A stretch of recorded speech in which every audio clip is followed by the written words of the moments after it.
तो और क्या हाल चाल मेरे दोस्तों, आज मेरे पास है ना Asus VivoBook 16 है और ये 2023 वाला वेरिएंट है जिसके अंदर इंटेल का 13 Gen प्रोसेसर है जो लेटेस्ट हाल ही लॉन्च हुआ है और वही मेरे पास यहाँ पर है। तो यहाँ पर आपको मैं इसका पूरा कंप्लीट रिव्यू दूंगा, लाइक मैंने इसको कैसे यूज किया है और कहाँ पर कैसी चीजें निकल कर आती है और जिस प्राइस के अंदर आता है। और हाँ, सबसे पहली बात प्राइसिंग, फ्लिपकार्ट पे जाता हूँ तो वहां पर मुझे ये 65,000 रुपीज का मिल रहा है। अभी मैं इसे 50,000 पे तो जज नहीं कर रहा हूँ मैं, ये लैपटॉप एक्चुअली तो भाई 65,000 रुपीज का ही है, बाकी कुछ डील्स वगैरह में भी ये 60 के आसपास भी आ जाता है। तो वहां पर ये लैपटॉप कैसा होगा, सारे सिनेरियो को समझेंगे। स्टूडेंट्स के लिए तो एक्चुअली मैं कहूंगा काफी ज्यादा सही निकल कर आ जाता है, लाइक उनके जो भी टास्क होते हैं वो सारे चीज यहाँ पर परफॉर्म कर जाएंगे, एक एक चीज करके सारी चीजों पे बढ़ते हैं। सबसे पहले बिल्ड क्वालिटी वगैरह को लेकर तो यहाँ पर प्लास्टिक की बिल्ड पर आता है और यहाँ पर फ्लैक्स वगैरह भी साइड में तो कुछ नहीं है और सेंटर में भी लाइक माइनर सा मैं कह सकता हूँ। और Asus VivoBook पर हल्का सा यहाँ पर एक पैटर्न भी है जो थोड़ा सा एम्बॉस करके ऊपर भी है। बाकी जैसे ओपन करते हो ना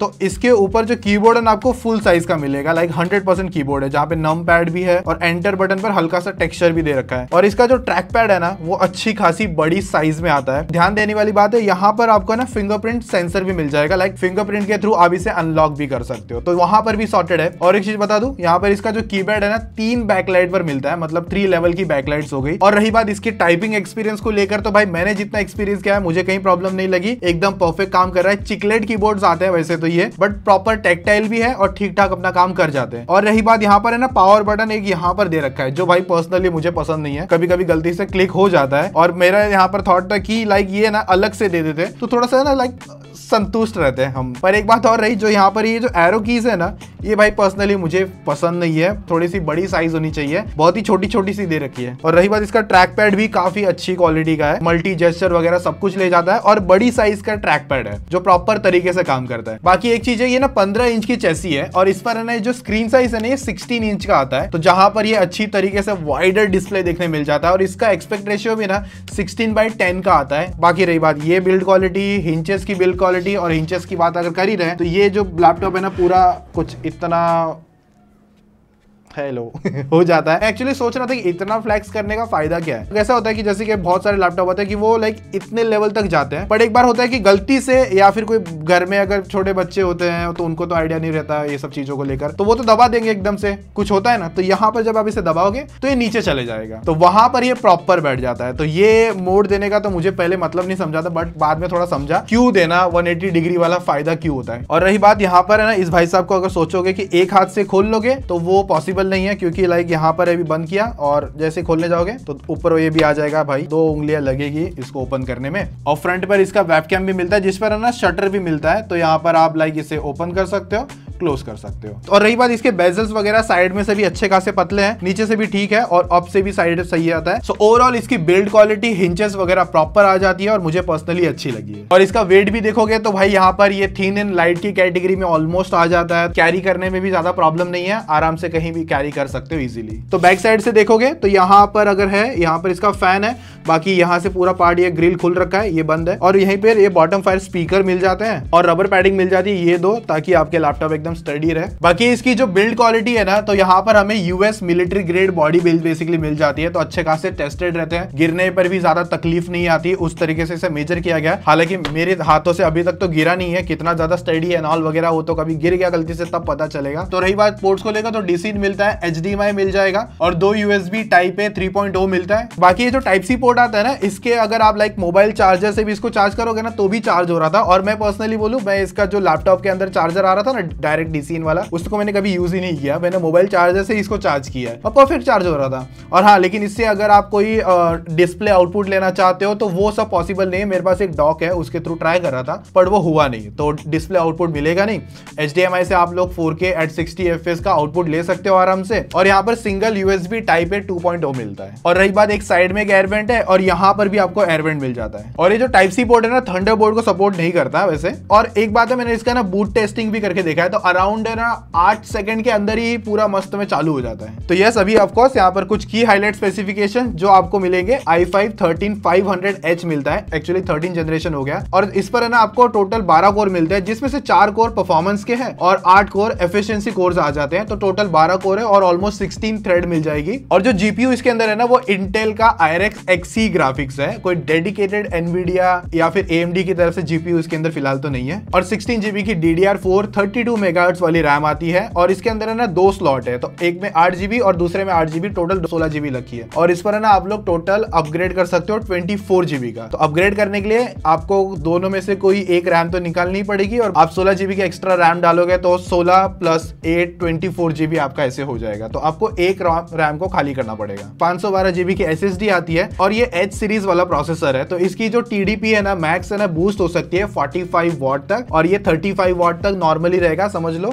और ज्यादा तगड़ी पावर लगेगी तो ये 45 तक चले जाएगा आराम से। और Windows 11 होम मिल जाता है Gen 1, आपको अलग से क्रैक करने की जरूरत नहीं है। और Microsoft Office भी मिल जाएगा, स्टूडेंट्स लाइसेंस, तो वो भी इसके अंदर प्री इंस्टॉल आएगा, तो वहां पर उसको भी क्रैक करने की जरूरत नहीं पड़ेगी। और बाकी अदर जो Asus के लाइक माई एक्सपर्ट हो गए, वो कुछ एडिशनल सॉफ्टवेयर आते हैं, तो वो भी इसके अंदर आ जाएंगे। तो आपको लाइक अपने प्रेफरेंस के हिसाब से अलग अलग उसके अंदर ऑप्शंस होते हैं, तो उनको भी छेड़छाड़ करके कुछ मजे ले सकते हो। तो इस पे जो डिस्प्ले है ना वो 16 इंच का डिस्प्ले है, जो है ना WUXGA, लाइक ये वाला पैनल है इसके अंदर, लाइक ये IPS लेवल तक का पैनल है या उससे थोड़ा सा नीचे ही है, प्रॉपर IPS पैनल तो ये नहीं है। और जो व्यूइंग एंगल्स है ना वो भी लाइक प्रॉपर है, लाइक साइड में से भी देखता हूँ और मैं कहीं से भी ऐसा देख रहा हूँ ना टॉप वगैरह, तो मुझे ऐसा कोई प्रॉब्लम नजर नहीं आई। एज ऑफ नाउ ये अच्छी तरीके से ही काम कर जाता है, कलर्स कंटेंट वगैरह देखने में भी ठीक ठाक लग जाता है, लेकिन कलर एक्यूरेसी वाला वो आपको नहीं मिलता। कलर प्रॉपर ऐसा लाइक आपको ग्रेडिंग का काम करना है, वो सब चीज इसके अंदर पॉसिबल नहीं है। 45% की NTSC है, कैलिब्रेशन ऐसा प्रॉपर काम करना होगा ना कलर को लेकर, तो वहां पर आप इस पे एडिशनल मॉनिटर लगा के लाइक HDMI के थ्रू मजे ले सकते हो। बट इसके स्क्रीन के ऊपर जैसे कि फोटोशॉप का काम हो गया या फिर इन डिजाइन जैसा काम हो गया, मैगजीन डिजाइन जैसा काम हो गया, जो प्रॉपर कलर एक्यूरेसी रहती है या फिर वीडियो एडिटिंग वाला पार्ट हो गया, वो इस डिस्प्ले पे भरोसा नहीं रख सकते, इतना समझ के चल लो। और जो स्क्रीन टू बॉडी रेशियो है ना वो भी अच्छा खासा है, 86% पर आता है, जो ऑलमोस्ट मैं कहूंगा अच्छा एक्सपीरियंस निकालता है। बाकी इसके ऊपर है ना एंटी ग्लेयर की कोटिंग भी है, तो लाइटें शाइटें पीछे से पड़ रही है, रिफ्लेक्शन आ रहा है, तो डिस्प्ले में ऐसा कोई ज्यादा तकलीफ नहीं आती है, अच्छे से देखने में व्यूइंग वगैरह अच्छा रहता है। बाकी इस पर जो स्पीकर है ना डुअल आते हैं, जैसे बॉटम फायर मैंने आपको बताया, और सोनिक मास्टर यहाँ पर इन्होंने इसको लाइक ट्यून करके रखा हुआ है।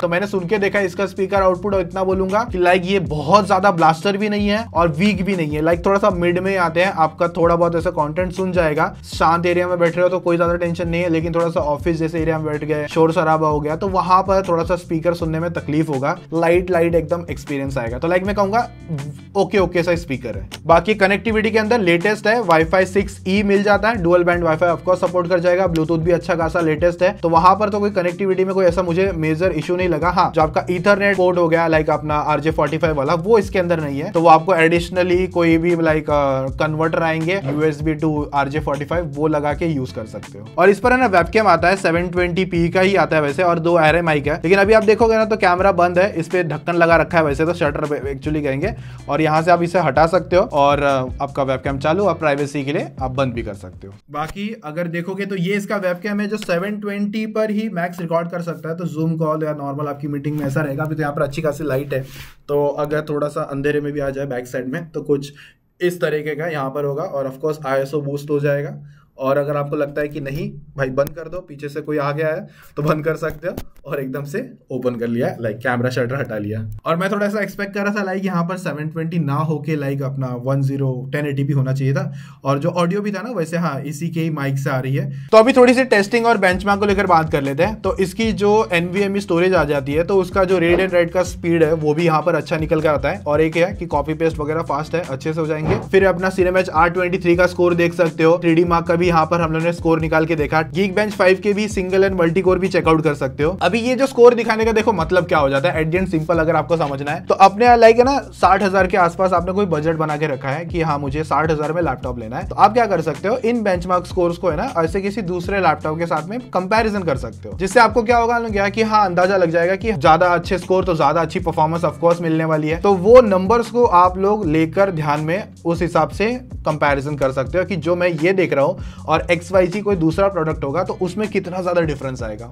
वो आपको बेटर आइडिया लगाने के लिए ये लाइक स्कोर वगैरह काम में आता है। और इसके अंदर MS ऑफिस होम मिल जाता है स्टूडेंट 2021 वाला, तो लाइक आप इसके अंदर जो भी MS PPT VPT का काम है ना वो आराम से कर सकते हैं। तो देखो ये जो लैपटॉप है ना प्रॉपर कोई गेमिंग लैपटॉप नहीं है। अब ये बात मैं क्यों बोल रहा हूँ, क्योंकि बहुत सारे लोग जो होते हैं स्टूडेंट खास करके वो है ना ऐसे लैपटॉप्स में लाइक ऐसा तगड़े गेम्स चलाने का सोचेंगे और वहां पर उनकी फिर है ना इच्छाओं पे पानी फिर जाएगा, क्योंकि ये लैपटॉप उन काम के लिए नहीं बना है। ये थोड़ा सा अलग है, ये लाइक आपका प्रोडक्टिविटी थोड़ा बहुत हो गया, आपका स्टूडेंट लाइफ संभाल लेगा थोड़ा बहुत, और आपका ऑफिस लाइफ भी थोड़ा बहुत आप कह सकते हो संभाल लेगा उस हिसाब से। तो इसके अंदर मैंने लाइक ज्यादा गेमिंग टेस्ट नहीं करी है। यहाँ पर मैंने क्या टेस्ट किया है, GTA 5 मैंने चला के देखा है और वहां पर लाइक FPS आप लोग देख सकते हो जितनी रेकमेंडेड सेटिंग थी वही हम लोग ने रखी थी, और वहां पर FPS भी लाइक नॉर्मल से ही आएंगे। आपको भी पता है लाइक इसके अंदर डेडिकेटेड कोई GPU भी नहीं आता, IRX XE ग्राफिक्स आता है जो इंटेल का ही है, तो यहाँ पर वो थोड़ी बहुत हैंडल कर लेगा। पहले तो फैन नॉइज मस्त में कर देगा और फिर वहां पर अच्छी परफॉर्मेंस भी नहीं आएगी। और हाँ वैलोरेंट जैसा गेम भी अगर खेलने का सोच रहे हो, CSGO जैसा भी कोई गेम खेलने का सोच रहे हो, तो वहां पर भी FPS अच्छे खासे आ जाएंगे, लेकिन इतना है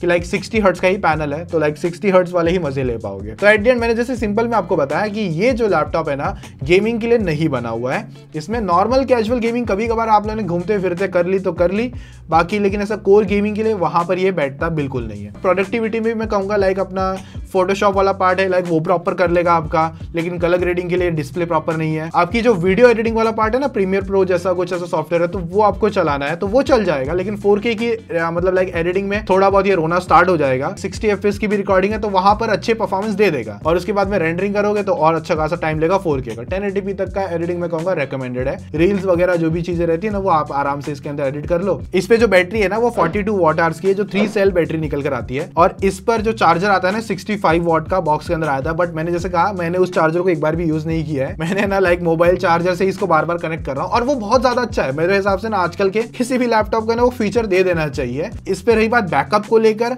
तो ये लाइक जो प्रोसेसर है ना एज प्रोसेसर है, जो थोड़ा अच्छा मतलब मैं कहूंगा बहुत अच्छे से काम करवाता है। और इस पे जो बैटरी बैकअप है ना, मैंने थोड़ा बहुत टेस्टिंग करके देखा ना, तो लाइक ये कभी 4 घंटे भी रहा, कभी 5 घंटे भी रहा। तो यहाँ पर कुछ बैटरी बैकअप ऐसा है, डिपेंड करता है आप क्या यूज कर रहे हो उसके ऊपर है। लाइक जैसे ना आप नॉर्मल क्रोम ब्राउजर वगैरह पे घूम रहे हो तो वहां पर बैटरी बैकअप वगैरह अच्छा हो जाएगा। PPT वगैरह चला रहे हो ठीक है, लेकिन थोड़ा बहुत कभी गेमिंग करने का, जो भी मैंने कहा छोटे मोटे गेम के चलाने हो गए जहां पर GPU पे थोड़ा सा प्रेशर आएगा, तो उसकी वजह से थोड़ा सा battery backup of course slow होगा। तो यहाँ पर एवरेज 5 घंटे से 4 घंटे तक का आप आराम से पकड़ के चल सकते हो। तो फाइनली ये लैपटॉप किन लोगों के लिए, जितना मैंने समझा है, ये देखो इसकी बिल्ड क्वालिटी मेरे हिसाब से सुपर्ब है। रही बात इसका डिस्प्ले, जैसे मैंने कहा NTSC 45% है, तो वहां पर कलर ग्रेडिंग ऑफ कोर्स आपको अलग से एडिशनल लगेगी। बाकी लेकिन कंटेंट वगैरह देखना हो गया, ऑफिस यूजर हो, कोडिंग वोडिंग करनी है ना आपको लाइक जावा वगैरह में, तो वहां पर ये प्रॉपर हैंडल कर लेता है। एंड्रॉइड स्टूडियो भी मैं कहूंगा वहां पर ये प्रॉपर तरीके से चला देगा, क्योंकि 16 GB की रैम है, तो ऑलमोस्ट जो एंड्रॉइड स्टूडियो को ना लाइक कभी भी ना 16 GB तक की रैम को रेकमेंडेड करा जाता है, ताकि आप वो आराम से अपना इम्यूलेटर वगैरह उसके अंदर कर सको। हैवी यूजर बहुत ज्यादा, जैसे कि बहुत कोर एडिटिंग वगैरह करना होता है, तब वहां पर आपको ये नहीं देखना है। तो ये था मेरी तरफ से रिव्यू जो मैंने एक्सपीरियंस किया था Asus VivoBook 16 को लेकर। तो आपको ये यार लैपटॉप बाय करना होगा तो उसका लिंक डिस्क्रिप्शन वगैरह में अवेलेबल होगा, आप चेकआउट कर सकते हो। और मैं एक चीज बोलना चाहूंगा कि जो Asus के VivoBook है ना लास्ट ईयर के जो थे, ऑफ कोर्स 12 Gen वगैरह पे आएंगे, लेकिन वहां पर हमको ना OLED डिस्प्ले मिलते थे, और उस OLED डिस्प्ले की वजह से ना वहां पर कलर ग्रेडिंग वजह से ना लाइक वो पार्ट बहुत ज्यादा अच्छा हो जाता है। तो अब वहां पर लेकिन आपको थोड़ा सा अलग कॉम्प्रोमाइज करना पड़ेगा, और यहाँ पर कुछ चीजें अलग कॉम्प्रोमाइज करनी होगी। तो मैं 2-3 जो भी लैपटॉप रहेंगे ना रेकमेंडेड इसी प्राइस के आसपास या फिर इससे मिलते जुलते, तो वो मैं डिस्क्रिप्शन में ऐड कर दूंगा। आप अपने हिसाब से, अपनी चॉइस के हिसाब से उनको बाय कर सकते हो। बाकी ये वीडियो अच्छी लगी है और आपको फ्यूचर में और भी कोई लैपटॉप के वीडियो देखने हैं तो मुझे कमेंट करके बता दो, वो लैपटॉप का नाम हम लोग बाय करके मंगा के आपके लिए वीडियो बना देंगे। तो ये वीडियो आपको कैसी लगी है वो बताना है मुझे कमेंट के अंदर, और लाइक शेयर सब्सक्राइब तो भाई मस्त में हो जाना चाहिए, ताकि एल्गोरिथम में तगड़ा वाला बूस्ट हो जाए। बाकी मैं मिलूंगा आप लोगों को और इंटरेस्टिंग वीडियोस में, तो अभी के लिए take care, tata, bye bye, जय हिंद।